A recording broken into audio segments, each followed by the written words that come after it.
Holy moly, Zia Yusuf has just resigned. I don't think anybody saw this coming. We've got Reform having a by-election going on in Scotland today. Very busy day for them. The polls are open today. And then all of a sudden, Zia Yusuf resigns out of nowhere. Why has he done this? Well, let's talk about that in a second. But first of all, let's just take a look at what he said. Very short and sweet tweet. No long big statement. He says, 11 months ago, I became chairman of Reform. I've worked full-time as a volunteer to take the party from 14 to 30%, quadrupled its membership and delivered historic electoral results. I no longer believe working to get a Reform government elected is a good use of my time and hereby resign the office. Now, not very clear there at all what his reasons are for leaving. Is this just a case like with Elon Musk? He's a businessman that's come in to help in politics. He's done a bit of work to help get them on their feet and get them in a winning position, just like Elon Musk, say, getting Doge up and running and in a good position and then needing to go back to his own business ventures. Is that what is going on here, or is it deeper than that? Well, Nigel Farage, he's tweeted, not expressing any hate towards Zia, being very kind and very warm. He says, I'm genuinely sorry that Zia Yusuf has decided to stand down as Reform UK chairman.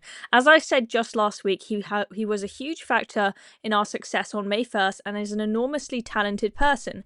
Politics can be a highly pressured and difficult game, and Zia has clearly had enough. He is a loss to us and public life. So Nigel Farage, very sorry to see him go here. Sounds like there's maybe not a huge rift between the two of them. But I do think that this was very strange timing for Zia to resign, not at a time when it's nice and calm and quiet in the party, on the day that his party is fighting a by-election and voters are going to the polls in Scotland. That to me is very odd. I feel like there has to be something that has triggered him. And the Telegraph, in their article on this breaking news that Zia Yusuf has resigned, has pointed to the fact that there has been a little bit of a rift about Sarah Pochin's questions at Wednesday's PMQs. In fact, let's take a look at that right now. Sarah Pochin. Yeah. Given the Prime Minister's desire to strengthen strategic alignment with our European neighbours, will he, in the interests of public safety, follow the lead of France, Denmark, Belgium and others and ban the burqa? Yeah. Prime Minister. Now, we're not going to listen to Keir Starmer's response there, but you can hear the uproar in the chamber. That clearly was a very controversial question for her to ask, but there are a lot of supporters of the Reform Party that are critical of Islam. But we know Zia Yusuf, the chairman, or now ex-chairman, is a Muslim. So maybe this question did not sit right with him. And we also had Lee Anderson come out and tweet after she said asked that question and said, ban the burqa. Yes, we should. And then it says here in the article, on Thursday morning, Mr. Yusuf made clear he was against the policy when approached for comment publicly on social media. I do think it's dumb for a party to ask the PM if they would do something the party itself wouldn't do. Nothing to do with me. He had no idea about the question, nor that it wasn't policy.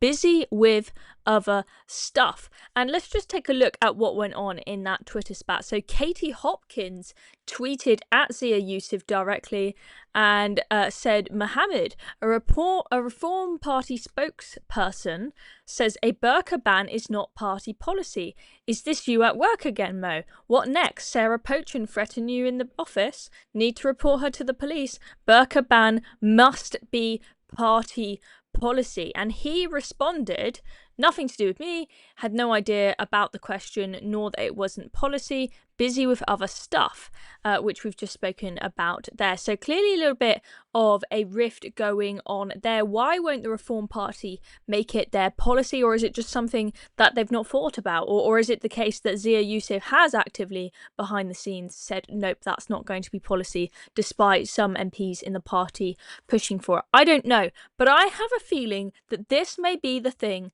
that pushed Zia over the edge. I feel like Islam has been a point of tension in the party because Nigel Farage got a heck of a lot of stick for that interview that he did with Winston Marshall, where he was asked about Islam, and a lot of people said that he was giving into Islam. He was essentially admitting, look, the reality is Islam is growing and growing. There's nothing we can do about it, and we have to appeal to those voters if we are going to win big in a general election. And that really angered a lot of people, and then a lot of people did say after that interview with Winston Marshall, like, oh, this is Zia Yusuf pushing Nigel Farage to be soft on Islam. This is not what we want. So very interesting. And I don't know if this is a decision, even if it is about this burqa ban, if this is just a sudden decision that Zia Yusuf has made by himself, or if there has been fighting with Nigel Farage behind the scenes, but they've decided, you know what, after the huge very public fallout with Rupert Lowe, let's keep our disagreements behind closed doors and keep it very amicable in what we put out on Twitter and what we put out to the press, and pretend that we're all getting along. Because do they really want to go through another huge public rift? I mean, there was so much tweeting going back and forth, with, you know, Rupert tweeting a lot, people like Lee and whatnot tweeting about it, all having a go with each other online, kind of made them look a little bit unprofessional and childish, if you ask me. All of this, you know, bickering online in the public sphere rather than professionally behind closed doors. I think they probably want to avoid that, but this is absolutely shocking. And I think what's going to be interesting is, how does this affect the Reform Party? Okay, now when Rupert Lowe went, it did not really affect the Reform Party. Why? Because most of the general public, who are not that interested in politics, they are not, like, they don't even know who Rupert Lowe is, so it didn't affect them. The reason why this is more concerning is Zia is the money man. He brought a lot of money into the party, and he will have helped set them up with lots of big donors, lots of his rich mates. He will have set them up and got money and whatnot. Are donors that are mates with Zia, are they going to pull their money as well? Is money from Zia going to stop coming to the party? Or is it the case that Zia is still an active supporter of the party, and will give them money and will encourage his mates to give money to the party, and he'll want Reform to win at the next general election? Or is that all going to stop? Because if the money stops, even if the public don't know who Zia Yusuf is, if the party does not have the funding that they need to run successful campaigns, that's going to be very significant. And I just want to bring us back to this tweet that he's put up. As I said, it's very brief, but he says, "I no longer believe working to get a Reform government elected is a good use of my time." It's very unclear exactly what that means, but that does sound a little bit like he doesn't think Reform becoming the biggest party and getting elected and put into number 10 is a good idea. Or is it the case that he does want them to be elected, he just doesn't think that's where he should be prioritising his personal time, and he's got business ventures he'd rather focus on instead?